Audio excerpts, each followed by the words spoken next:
In 3 hours from now, Victoria and Melbourne, of course, is sent into a state of lockdown. They will be in that lockdown for the next 6 weeks. I just wanted to say, before we do anything else, this is going to be a tough marathon. All the way through the previous lockdowns, I sat on this very set and told you that it would be a marathon, that it would be frustrating, that there'd be little wins, but there'd be plenty of losses between now and then. I wanted to say, before I said anything about politics and anything about responsibility and accountability, which is all very necessary, that my thoughts are with you tonight. My thoughts are with you who are on the verge of having to go through a pain that you don't deserve. You did the right thing, yet because your government didn't, and some of your citizens didn't, you have to go through the hell that is coming in the next 6 weeks. Kids' educations will go backwards in the next 6 weeks. Mental health will get worse in the next 6 weeks.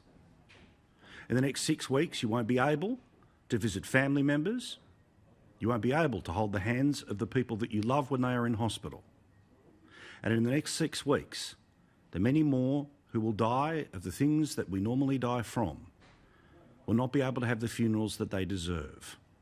They will not be able to be celebrated as the Melbournians, the Victorians and the Australians that they are so proudly have been their entire life. I want to give you this solemn promise that over the next 6 weeks we will tell you about the marathon. We will have sympathy for the marathon that you are going through right now. We will not be part of a mob that is pointing and laughing with the memes about how embarrassing this is or how bad Victoria is because your government's bad. But you're not. You don't deserve the scorn that you have received. You don't deserve the social pariah status that has been put upon you. You don't deserve what is happening right now, where right now blockades are being put in place because in less than 3 hours' time, the second biggest city in our country is about to get locked down. People who live in what has been frequently called the most livable city in the world are about to go through the most unlivable restrictions. Now, things are slightly better than last time. You're going to be able to go to work, but it's no small comfort. My thoughts are with all of those businesses that are about to explode. My thoughts are with all those people who are going to lose their jobs. My thoughts are with all those people who are going to cry because they are unable to see the people who they love. It's going to get lonely in the next 6 weeks. I want you to know that we'll be here as a mate for you every night, and we're here to fight for you every day. I repeat, what is happening right now is completely unnecessary.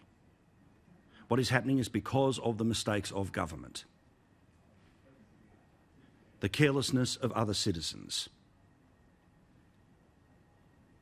As we speak, it is almost unfathomable to believe that members of the Defence Force, the Police Force, are currently setting up roadblocks on the fringes of our second biggest city. This will be a hell that will go for 6 weeks. This is a marathon that is going to be hard to run. But I'm saying from the start, the Prime Minister got it absolutely right when he said something today, that we are all Melbournians, all Victorians. This is really important, that the jokes stop, that the memes stop, that the pointing stops, and that the sympathy begins. There will be maximum rage and maximum accountability on this program for the people who put you in this position. But I stand with what the Prime Minister said today. Roll the tape of the Prime Minister saying exactly what a national leader should at a time like this, when millions of our own citizens are about to be told not to be able to leave their house unless very strict rules are in place, through no fault of their own. Tonight, we are all Victorians. But we're all Melbournians now when it comes to the challenges we face. We're all Victorians now because we're all Australians, and that's where the challenge is right now. Understandably, the rage at the start of this marathon is through the roof, and deservedly so. A former AFL player invited the cameras in today to his bar in Melbourne. He spoke with our reporter Andrea Crothers, and he summed up the rage of so many people getting ready to do this unthinkable task yet again. I'm going to go out there. Dan should have just put his hand up yesterday.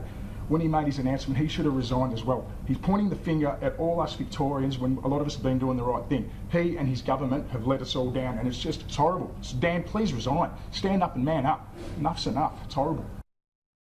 We'll have a chat to Paul a bit later in the show. Again, maximum sympathy for everyone who's going to do it tough in the next 6 weeks. But maximum accountability.